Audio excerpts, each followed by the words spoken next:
Hello viewers, മറ്റൊരു വീഡിയോയിലേക്ക് എല്ലാവർക്കും സ്വാഗതം. പൊട്ടറ്റോ ചിക്കൻ ഫിംഗേഴ്സ് വിത്ത് നൂഡിൽസ് കോട്ടിംഗ്, ഇതാണ് ഇന്നത്തെ നമ്മുടെ സ്നാക്ക്. ഇതിൻ്റെ ഉൾവശം നല്ല സോഫ്റ്റാണ്, എന്നാലോ പുറം ഭാഗം നൂഡിൽസിൻ്റെ കോട്ടിംഗ് ആയതുകൊണ്ട് നല്ല ക്രിസ്പായിട്ടിരിക്കും. എല്ലാവർക്കും ഇത് ഇഷ്ടപ്പെടും. നിങ്ങളെല്ലാവരും ഈ വീഡിയോ ഒന്ന് കാണാം, അതിനുശേഷം ഇതുപോലെ ഒന്ന് ട്രൈ ചെയ്തിട്ട് നോക്കാം. ഇതിന് വേണ്ടിയിട്ട് ആദ്യം നമ്മൾ എടുത്തു വെക്കേണ്ടത് ചിക്കൻ, എല്ലില്ലാത്ത ചിക്കൻ എടുത്തു വെക്കണം. അപ്പോൾ ബ്രസ്റ്റ് പീസ് എന്തായിരിക്കും കുറച്ചും കൂടി നല്ലത്. എന്നിട്ട് നമ്മൾ ഇതുപോലെ മിക്സിയുടെ ഒരു ജാർ എടുത്തിട്ട് അതിലേക്ക് ചിക്കൻ്റെ പീസസ് ഇട്ട് കൊടുക്കാം. ഇതിൽ നമ്മൾ ഇത് അരച്ചെടുക്കാനാണ് നമ്മൾ പോകുന്നത്. അപ്പോൾ നമ്മൾ വെള്ളമൊന്നും ചേർക്കരുത് കേട്ടോ. നമ്മൾ കുറച്ചായിട്ട് നിർത്തി നമ്മൾ നന്നായിട്ട് അരച്ചെടുത്താൽ മതി. ഞാൻ ഇപ്പോൾ അരച്ചെടുത്ത് കൊണ്ടുവന്നിട്ടുണ്ട്. ഇത് കണ്ടില്ലേ, നമ്മുടെ ചിക്കൻ ഏതാണ്ട് ഇതുപോലെ നല്ല സ്മൂത്തായിട്ട് നമ്മൾ അരച്ചെടുക്കണം. അപ്പോൾ ഇത് നമുക്കിനി മാറ്റി വെക്കാം. അടുത്തതായിട്ട് നമുക്ക് വേണ്ടത് പൊട്ടറ്റോ ആണ്. ഇതുപോലെ പുഴുങ്ങിയെടുത്ത പൊട്ടറ്റോ ഗ്രേറ്റ് ചെയ്തിട്ടെടുക്കാം, അല്ലാന്നുണ്ടെങ്കിൽ തരികളില്ലാതെ നന്നായിട്ട് ഉടച്ചെടുത്താലും മതി. പിന്നെ ഇതിൻ്റെ അളവൊക്കെ നിങ്ങൾക്ക് തീരുമാനിക്കാം കേട്ടോ. ചിക്കൻ ആയാലും പൊട്ടറ്റോയുടെ അളവൊക്കെ നിങ്ങൾക്ക് തീരുമാനിക്കാം. അടുത്തതായിട്ട് നമുക്ക് വേണ്ടത് നല്ല പൊടിയായിട്ട് അരിഞ്ഞിട്ടുള്ള സവോളയാണ്. സവോള നല്ല പൊടിയായിട്ട് തന്നെ നമ്മൾ അരിഞ്ഞെടുക്കണം കേട്ടോ. ഇത് കൂടാതെ നമുക്ക് കുറച്ച് മല്ലിയില അരിഞ്ഞത് വേണം. ഇതുപോലെ തന്നെ പച്ചമുളക് ചെറുതാക്കി അരിഞ്ഞെടുക്കണം. നിങ്ങൾക്ക് വേണമെന്നുണ്ടെങ്കിൽ ഇതിലേക്ക് കുറച്ച് കറിവേപ്പിലയും കൂടിയിട്ട് ആഡ് ചെയ്ത് കൊടുക്കണമെങ്കിൽ കൊടുക്കാം. അരച്ചെടുത്ത നമ്മുടെ ചിക്കൻ ഞാനിപ്പോൾ ഒരു മിക്സിംഗ് ബൗളിലേക്ക് മാറ്റി വെച്ചിട്ടുണ്ട്. ഇതിലേക്ക് ഇനി നമ്മൾ പുഴുങ്ങി പൊടിച്ച് വെച്ചിട്ടുള്ള ഉരുളക്കിഴങ്ങും കൂടിയിട്ട് ഇട്ട് കൊടുക്കാം. അടുത്തതായിട്ട് നമ്മൾ ഇതിലേക്ക് ഇട്ട് കൊടുക്കുന്നത് പൊടിയായിട്ട് അരിഞ്ഞിട്ടുള്ള സവാളയും മല്ലിയിലയും പച്ചമുളകുമാണ്. ഇതും കൂടിയിട്ട് ചിക്കൻ്റെയും ഉരുളക്കിഴങ്ങിനെയും കൂടി നമ്മൾ ഇട്ട് കൊടുത്തതിന് ശേഷം കൈ വെച്ചിട്ട് നന്നായിട്ടങ്ങ് ഇത് എല്ലാതും കൂടി യോജിപ്പിക്കണം. ആ ചിക്കനും ഉരുളക്കിഴങ്ങും ഒക്കെ കൂടി നന്നായിട്ട് യോജിച്ച് വരണം കേട്ടോ. അപ്പോൾ നമ്മളിതെല്ലാതും നന്നായി യോജിപ്പിച്ചു. അതിനുശേഷം നമ്മളിതിലേക്ക് ഒഴിച്ച് കൊടുക്കുന്നത് കുറച്ച് സോയാ സോസാണ്. അടുത്തതായിട്ട് നമുക്ക് ഇതിലേക്ക് ഇടുന്നത് പാപ്രിക്ക പൗഡർ. ഈ പാപ്രിക്ക പൗഡർ എന്താണെന്നുള്ളത് കഴിഞ്ഞ പ്രാവശ്യം ഞാൻ എഗ് കബാബിൻ്റെ ഇതിൽ കുറച്ച് പേര് കമൻറ്റ് ചെയ്ത് ചോദിച്ചിരുന്നു. ഇതൊരു തരം മുളക് പൊടി തന്നെയാണ്. നമ്മുടെ സാധാരണ മുളകിൻ്റെ അത്രയും എരിവുണ്ടാവില്ല. ഇതിന് ഒരു പ്രത്യേക ടേസ്റ്റുമാണ് ഈ ഒരു മുളക് പൊടിക്ക്. അതില്ലാന്നുണ്ടെങ്കിൽ നിങ്ങൾക്ക് സാധാരണ മുളക് പൊടി ഉപയോഗിക്കാം. പക്ഷേ ഇപ്പോൾ ഒരുവിധം എല്ലാ സൂപ്പർ മാർക്കറ്റിലും പാപ്രിക്ക പൗഡർ അവൈലബിൾ ആണ്. ഇനി നമ്മളിതിലേക്ക് ചേർത്ത് കൊടുത്തിട്ടുള്ളത് കുറച്ച് മഞ്ഞൾപ്പൊടിയാണ് കേട്ടോ. നമ്മൾ ഇതുവരെ ഇതിലേക്ക് ഉപ്പ് ചേർത്ത് കൊടുത്തിട്ടില്ല. അപ്പോൾ നമുക്ക് കുറച്ച് ഉപ്പ് പൊടി ചേർത്ത് കൊടുക്കാം. സോയ സോസിൽ കുറച്ച് ഉപ്പ് രസം ഉണ്ടാവും കേട്ടോ. അപ്പോൾ അതനുസരിച്ചിട്ടുള്ള ഉപ്പും കൂടി ചേർത്ത് കൊടുത്ത് ഈ പൊടികളും എല്ലാം ചേർത്തതിന് ശേഷം ഒന്നും കൂടി നമ്മൾ മിക്സ് ആക്കുക. ഇനി നമ്മൾ ഇതിലേക്ക് ചേർത്ത് കൊടുക്കുന്നത് 2 ടേബിൾ സ്പൂണോളം കോൺഫ്ലോറാണ്. ഒരു ക്രിസ്പിനെസ് കിട്ടാൻ വേണ്ടിയിട്ടാണ് നമ്മളത് ആഡ് ചെയ്യുന്നത്. അത് കൂടാതെ നമുക്ക് ഇതിലേക്ക് ആഡ് ചെയ്യേണ്ടത് അരിപ്പൊടി, വറുത്ത അരിപ്പൊടി. നമ്മൾ പത്തിരിയൊക്കെ ഉണ്ടാക്കാൻ ഉപയോഗിക്കുന്ന അരിപ്പൊടിയും കൂടി ചേർത്ത് കൊടുത്ത് നന്നായി മിക്സ് ആക്കണം. അപ്പോൾ നമുക്ക് ഇതുപോലെ ഒന്ന് ബൈൻഡ് ചെയ്ത് വരണം.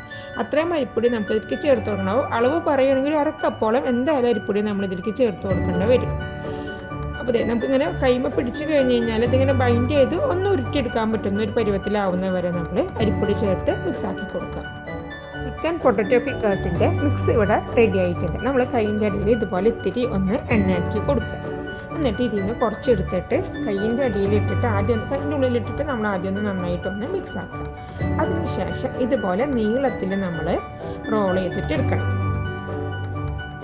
കണ്ടില്ലേ, ഇതുപോലെ നിങ്ങൾക്ക് ഏത് ഷേപ്പിൽ വേണമെങ്കിലും റോൾ ചെയ്തിട്ട് എടുക്കാം കേട്ടോ. പക്ഷേ കുറച്ചും കൂടി നല്ലത് ഈ ഒരു ഷേപ്പിൽ എടുക്കുന്നതാണ്. നമ്മുടെ സോസേജിൻ്റെയൊക്കെ ആ ഒരു ഷേപ്പിൽ നമ്മൾ റോൾ ചെയ്തിട്ട് എടുത്തു. ഇത് വല്ലാതെ വണ്ണം കുറയ്ക്കരുത്. വണ്ണം കുറച്ച് കഴിഞ്ഞ് കഴിഞ്ഞാൽ ഇത് പൊട്ടിപ്പോവാനായിട്ടുള്ള സാധ്യതയുണ്ട്. അപ്പോൾ ഞാൻ ഫസ്റ്റ് വേണ്ടത് ഇതുപോലെ റോൾ ചെയ്തിട്ട് എടുത്തതിന് ശേഷം ഒരു പ്ലേറ്റിലേക്ക് വെച്ചു. അടുത്തതും ഇതുപോലെ ഞാൻ റോൾ ചെയ്തിട്ട് ഷേപ്പ് ചെയ്തിട്ട് എടുക്കുകയാണ്. ഇനി നിങ്ങൾക്ക് ഇതിൽ ചിക്കന് പകരം വെജിറ്റബിളായിട്ടും ചെയ്യാം. അതായത് വെജിറ്റബിൾ നന്നായിട്ട് ഗ്രേറ്റ് ചെയ്തെടുത്തിട്ട് ചിക്കന് പകരം ചേർത്ത് കൊടുത്തിട്ട് ഇതുപോലെ റോൾ ചെയ്തെടുത്തിട്ട് ഇനി ഞാൻ ചെയ്യാൻ പോകുന്ന സ്റ്റെപ്പും കൂടി ചെയ്ത് നിങ്ങൾക്ക് ചെയ്തെടുക്കാവുന്നതാണ് കേട്ടോ. ഇതുപോലെ ഷേപ്പ് ചെയ്തെടുത്തിട്ടുള്ള ഫിംഗേഴ്സ് നമുക്ക് ഫ്രോസൺ ആക്കിയിട്ട് നമുക്ക് ഫ്രിഡ്ജിൽ സൂക്ഷിക്കാം. അപ്പോൾ ഒരു ആഴ്ച വരെയൊക്കെ ഇത് കേടുകൂടാതിരിക്കും. അപ്പോൾ നമുക്ക് ഇടയ്ക്ക് എടുത്തിട്ട് പൊരിച്ചാൽ മതി. നമ്മളിത് ഇപ്പോൾ ഫ്രഷ് ആയിട്ട് തന്നെയാണ് നമ്മൾ പൊരിക്കാൻ പോകുന്നത് കേട്ടോ. ഇതിൻ്റെ കോട്ടിങ്ങിന് വേണ്ടിയിട്ട് ഒരു മുട്ട 4 ടേബിൾ സ്പൂണോളം വെള്ളം കൂടി ഒഴിച്ച് നന്നായിട്ട് ബീറ്റ് ചെയ്തെടുത്തതാണ് ഇട്ടത്. ഇതിങ്ങനെ വെള്ളം പോലെ ഇരിക്കുകയാണിത്. മുട്ട മാത്രമല്ല ഇതിലുള്ളത്, വെള്ളവും കൂടിയുള്ള മിക്സാണ്. 2 പാക്കറ്റ് നൂഡിൽസും കൂടി നമുക്ക് വേണം. ഒരെണ്ണം ഞാൻ നന്നായിട്ട് കൈവച്ച് പൊടിച്ചിട്ടിട്ടുണ്ട്. അടുത്തതും കൂടിയിട്ട് ഇതുപോലെ കൈവച്ച് നന്നായിട്ട് പൊടിച്ചിട്ടാണ്. നമ്മൾ നന്നായിട്ട് കൈവച്ചൊന്ന് പൊടിച്ചിടണം കേട്ടോ. കാരണം ചെറിയ പീസസ് ആയിട്ട് ഇരുന്നാലാണ് നമ്മുടെ ഫിംഗേഴ്സും ഇത് നന്നായിട്ട് കോട്ടഡായിട്ട് പിടിക്കുകയുള്ളൂ. വലിയ പീസസ് ആയിട്ട് കിടന്നാൽ കോട്ടഡായി പിടിക്കാനായിട്ട് ബുദ്ധിമുട്ടാണ്. അപ്പോൾ നമ്മൾ ഇനി ഇതിൽ നിന്നൊരു ഫിംഗർ എടുത്തു ഈ മുട്ടയുടെ മിക്സിലൊന്ന് ഡിപ്പ് ചെയ്തു. അതിന് ശേഷം നൂഡിൽസിൻ്റെ പൊടിച്ച് വെച്ചിട്ട് ഒന്ന് റോൾ ചെയ്തിട്ട് അതുമ്മേ ആ നൂഡിൽസ് എല്ലാം നന്നായിട്ട് നമ്മളൊന്ന് കോട്ട് ചെയ്ത് പിടിപ്പിക്കണം. അപ്പോൾ നമ്മുടെ ഫസ്റ്റ് വൺ ഇവിടെ റെഡി ആയിട്ടുണ്ട്. വലിയ ബുദ്ധിമുട്ടൊന്നുമില്ല, നമുക്കത് എളുപ്പത്തിൽ തന്നെ ചെയ്തെടുക്കാനായിട്ട് പറ്റും. ഇതുപോലെ ഓരോന്നും നമ്മൾ നൂഡിൽസിൽ കോട്ട് ചെയ്തതിന് ശേഷം ഇതുപോലെ പ്ലേറ്റിൽ സെറ്റ് ചെയ്യാനായിട്ട് വെച്ചു. ഇനി നമുക്കത് പൊരിച്ചെടുക്കണം. പൊരിച്ചെടുക്കുമ്പോൾ കുറച്ച് കാര്യങ്ങളും കൂടി ശ്രദ്ധിക്കാനായിട്ട്. പൊരിച്ചെടുക്കാനായിട്ട് എണ്ണ വെച്ച് നന്നായിട്ട് ചൂടായിട്ടുണ്ട്.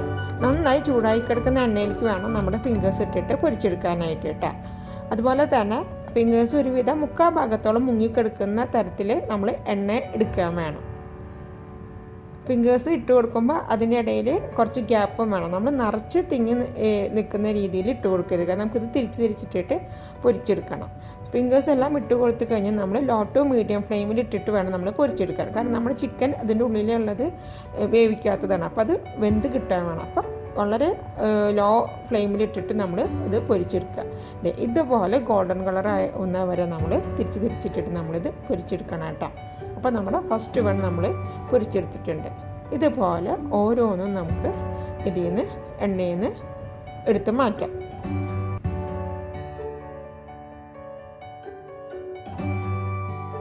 ചിക്കൻ പൊട്ടറ്റോ ഫിംഗേഴ്സ് കുറച്ച് സോസും കൂടി വെച്ചിട്ട് ഞാൻ സെർവ് ചെയ്തിട്ടുണ്ട്. നിങ്ങൾക്ക് ഗ്രീൻ ചട്നിയുടെ കൂടിയോ ടാമ്പറിൻ ചട്നിയുടെ കൂടിയോ ഒക്കെ നിങ്ങൾക്ക് ഈ ഒരു സ്നാക്ക് സെർവ് ചെയ്യാവുന്നതാണ്. എൻ്റെ ഈ വീഡിയോ കണ്ട എല്ലാവർക്കും താങ്ക് യു സോ മച്ച്. മറ്റൊരു വീഡിയോയുമായിട്ട് നമുക്ക് വീണ്ടും കാണാം.